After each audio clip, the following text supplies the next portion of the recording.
All right, come in, grab a seat. What are you wearing? Oh, this? Yeah, it's a new jacket. Do you like it? Yeah, I had a jacket like that in the 80s. Why aren't you wearing a suit and tie? Well, George, it's casual Friday. Well, you're a leader. You need to command respect. How are you gonna show people who's boss? I'm not sure that's the type of culture that we have here, George. I prefer to focus on working hard and delivering results and building relationships with people.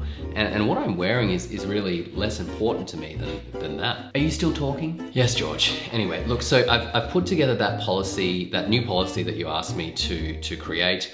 It's based on best practice research. So I've looked at what our competitors are doing and the companies that we're kind of striving to be like. And I've also conducted some focus groups with employees and leaders across the company, so a bit of a cross section. And I've taken into account their input and sought their advice around how they think that this policy could be used and what employees would think.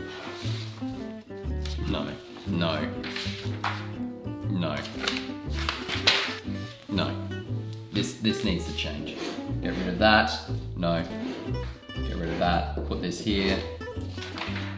And do that later and get rid of that. All right. I've marked up the changes. Use this version when you launch.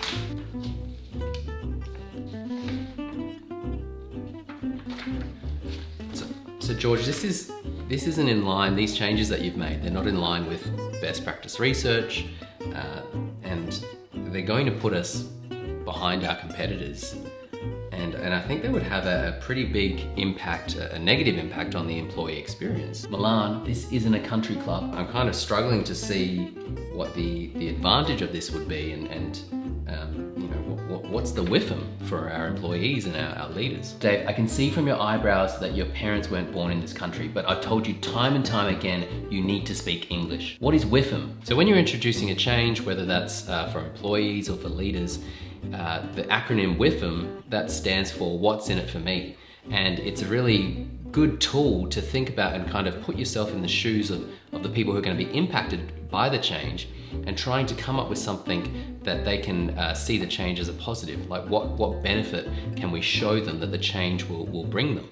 And then they're more likely to accept the change and more likely to implement it. Do I need to remind you about the org chart and how things work around here? No, George, you don't need to do that. No, I think I do. No, please, George, you don't. No, stop, no, George, please don't. I do. I think I need to remind you.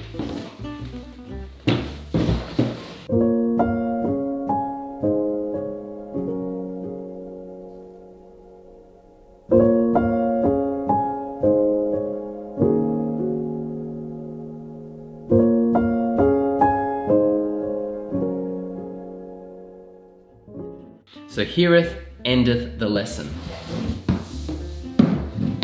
Execute the policy. So I want the memo to say, firings will continue until morale improves. What do you think of that? I came up with it myself. Okay, so first of all, George, we don't use memos anymore. And as a matter of fact, we've seen a real decrease in email traffic ever since we introduced Microsoft Teams. And lastly, I don't think that's the type of message that we really want to be sending out to our employees. Stop. Speak.